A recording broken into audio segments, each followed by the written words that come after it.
While the American Sherman got the reputation of being a death trap, the tank that had it about twice as bad for its crews somehow never got that title. And yeah, we're talking about the most produced and the most destroyed tank of the Second World War, the T34.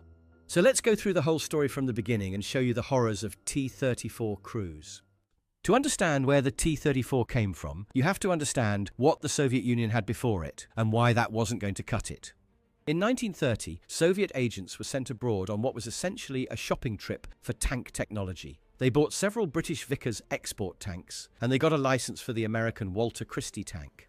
Now, the Christie design was known for its advanced suspension and high speed, but it never actually went into production in the United States. The Americans designed it and then just didn't build it, and the Soviets said, well, we'll take it then.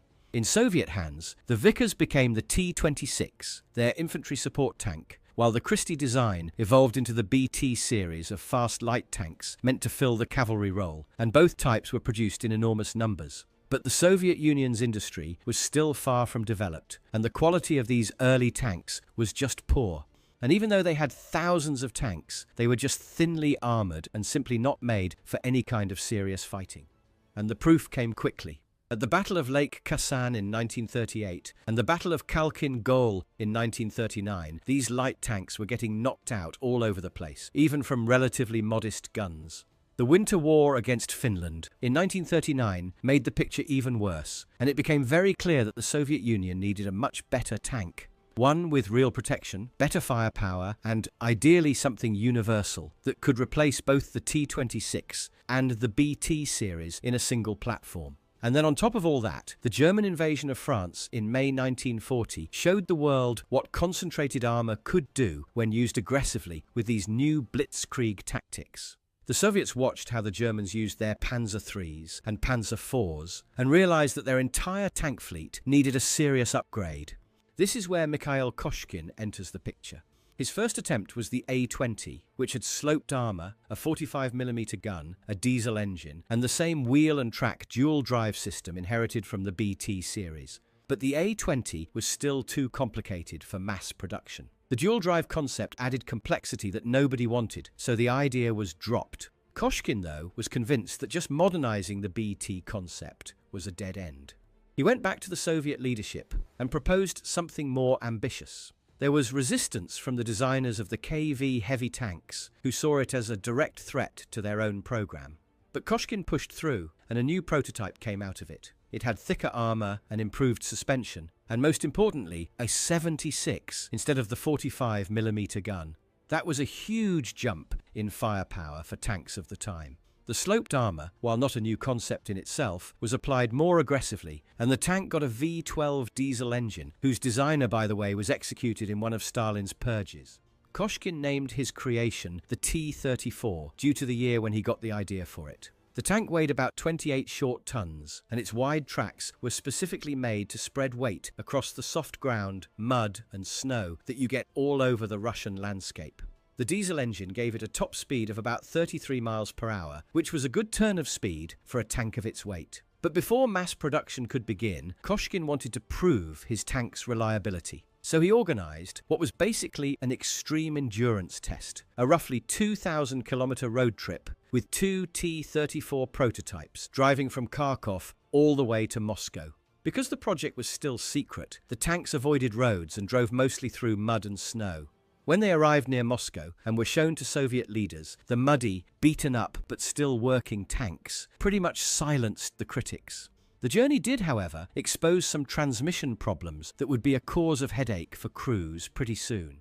However, during the winter journey, Koshkin, riding on his tank, exposed to the cold, caught pneumonia. But he stubbornly stayed with his crew for the return trip, despite his health getting worse. He died in September 1940, just as the very first production T-34s were coming off the line, never living to see what his tank would actually do in combat. So what did Koshkin actually create? For a tank of the late 1930s and early 1940s, the T-34 was in many ways revolutionary. Its 76mm gun was powerful by the standards of the time. Its 60-degree sloped armour could stop pretty much anything that anti-tank weapons of the era could throw at it. Just as a comparison, the Germans built all their early tanks right up to the Pt.1 with flat, box-like armour. It was only after they ran into the T34 in combat that they started seriously using sloped armor in later designs like the Panther and Tiger II. Although some sources say the Panther was already in development before the Germans ever met the T34, so take that with a grain of salt and don't crucify me in the comments immediately.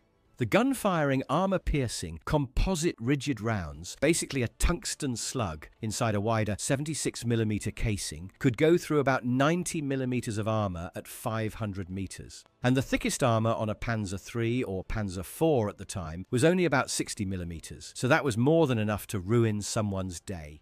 But here is where the story gets ugly for the crews, because the T-34 had serious design problems from the very beginning. And besides a few relieving upgrades, almost all of them were only made worse over time. The turret was a two-man design carried over from the earlier A-20, which had been built around the much smaller 45mm gun, cramming the larger 76mm gun and its ammunition into that same space made the turret now extremely cramped. The commander had to command the tank, observe the battlefield, and load the gun all by himself. His only way of seeing outside was a single periscope, which gave him next to no visibility. The official rate of fire was about 5 rounds per minute, but in the chaos of real combat, crews typically got about 2 off.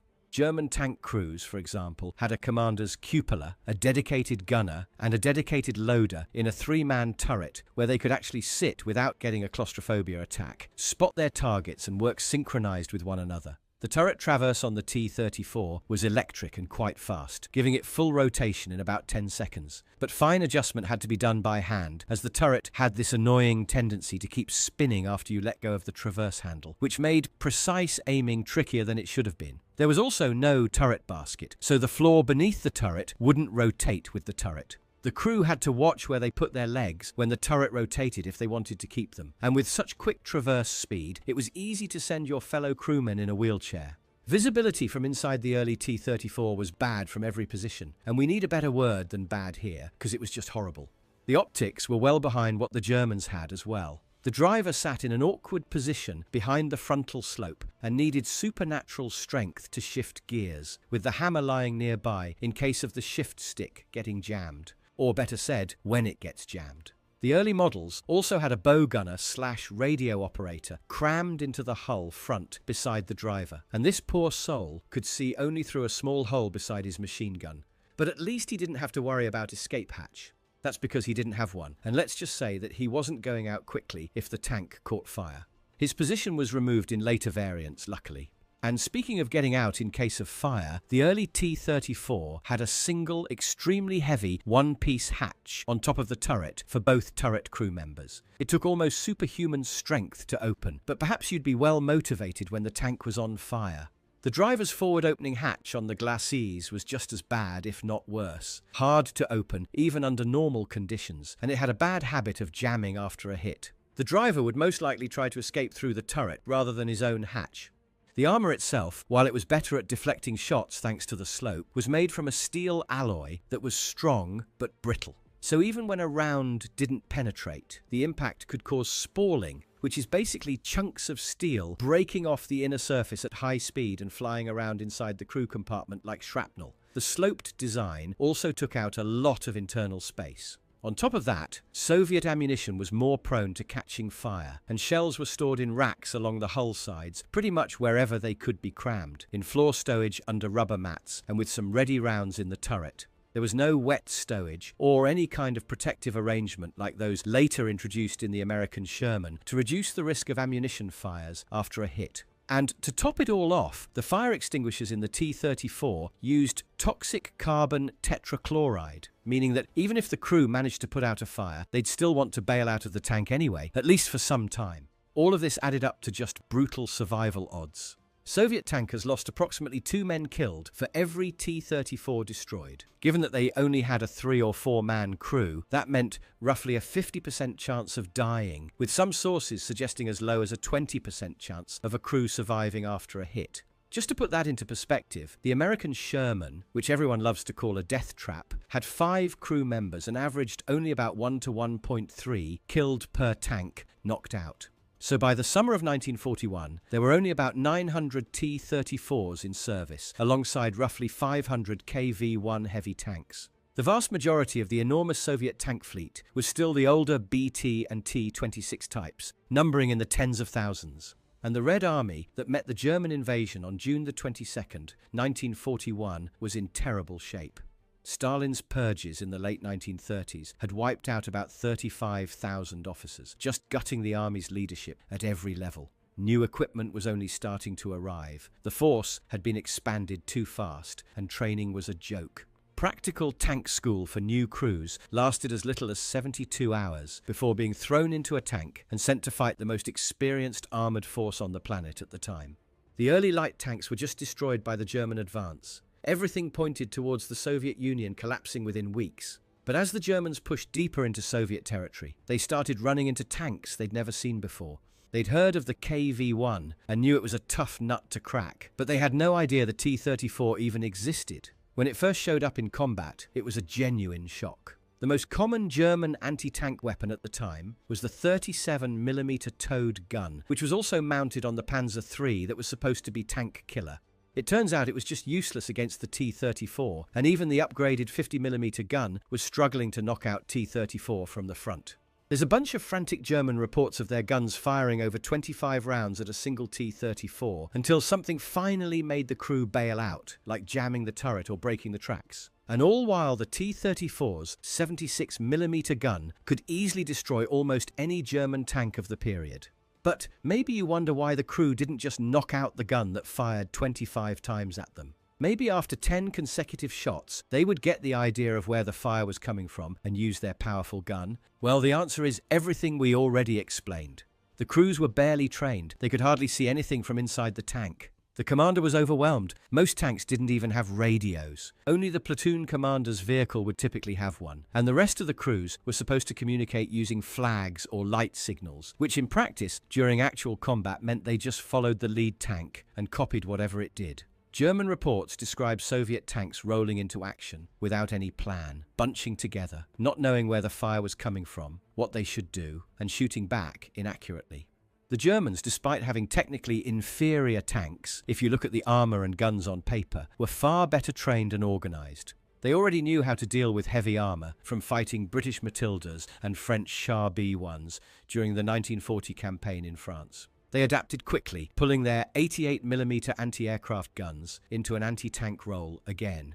They also used flanking tactics to hit the T-34 from the sides or rear where the armour was much thinner. And on top of the mechanical and tactical problems, there were severe shortages of fuel, ammunition, and spare parts. The chaos of the German advance was simply too much. In 1941 alone, the Soviets lost about 20,000 tanks of all types, with over 2,000 of those being T-34s. Some estimates say about half of them broke down before even reaching the fight, and then had to be abandoned. The brief myth of invincibility that the T-34 had enjoyed after those first encounters with the Germans was very quickly shattered by reality.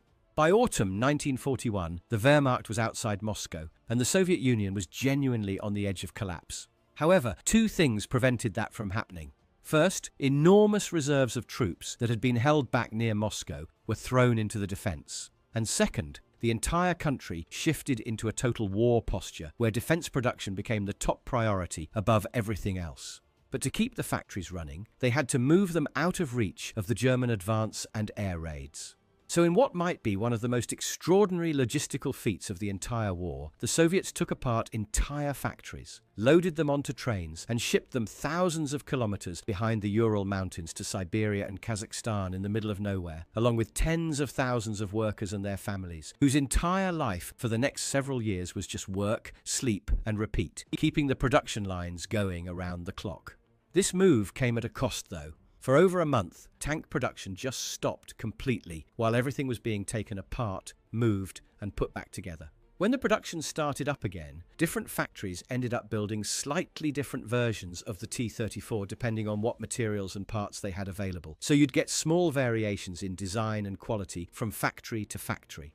It's said to be almost impossible to find two T-34s built to exactly the same specifications, which also meant that crews couldn't always count on spare parts from one tank fitting another. Once the factories were running safely behind the Urals, the Soviets could build tanks without interruption and at a pace that's hard to wrap your head around. they made the decision that nothing would be changed on the T-34 unless it either sped up production or cut cost. Crew comfort, as you might expect, was not even mentioned. Everything that wasn't absolutely essential for the tank to work was stripped out. The driver's seat was removed, as he could sit on the floor. If there wasn't enough rubber for the road wheels, they went without it. Same went for the paint, optics, radios, periscopes, and everything that the tank could drive and fire without. The number of parts was cut down, armor plates were rearranged so they could be welded faster, and the turret was changed to a hexagonal cast piece that was quicker to produce. And through this just crazy simplification and evolution, the T-34 got its armor thickness and gun penetration roughly doubled, and at the same time, the cost of building a single tank dropped by about 40%. At the height of production, around 1942, Soviet factories were pushing out about 1,200 T-34s every month. Just to give you a sense of what that means, the Germans produced just over 8,000 Panzer IVs over the course of roughly 6 years, and about 1,300 Tigers for the entire war. And this is just T-34s, without even counting all the other tanks and self-propelled guns the Soviets had.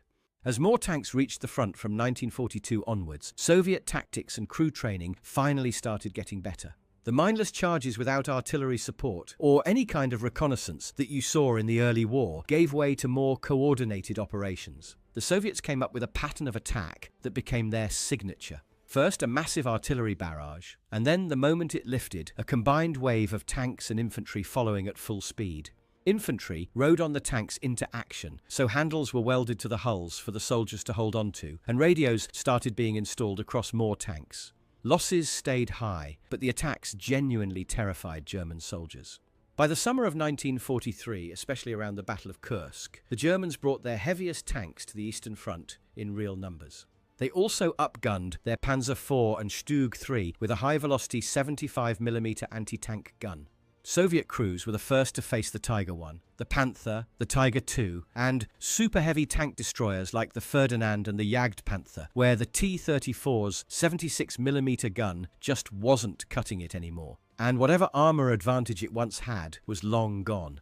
And as if that wasn't enough, in the later stages of the war, especially as fighting moved into cities, the biggest threat to tank crews came from something much simpler and much cheaper: the Panzerfaust. A disposable, shoulder-fired anti-tank weapon that cost almost nothing to produce. The Germans made over 8 million of them during the war, so they were absolutely everywhere. By the later stages of the fighting, Panzerfausts were responsible for roughly 70% of all tank kills, and they actually killed more crew members per destroyed tank than regular anti-tank guns did, because of how the shaped charge worked. For crews fighting in urban environments, every corner could be hiding someone with a Panzerfaust, and there wasn't much you could do about it. So with the T-34's 76mm gun clearly losing its edge, the Soviets started working on a replacement. This led to the T-43 project, which was supposed to keep about 70% of the T-34's parts, while adding better armor, a new turret, and a more powerful 85mm gun. But the T-43 turned out to be a dead end, so they found a better solution. They realized they could widen the T-34's turret ring and slap on the new 3-man turret that had been designed for the T-43 and make it work with the T-34 hull. The result was the T-34/85, which entered service around February 1944. And for the crews, this was now a genuinely different tank to fight in. The new turret was finally large enough for 3 crew members, and the new 85mm gun that came from a Soviet anti-aircraft cannon, much like how the Germans had turned their 88 flak gun to tank use.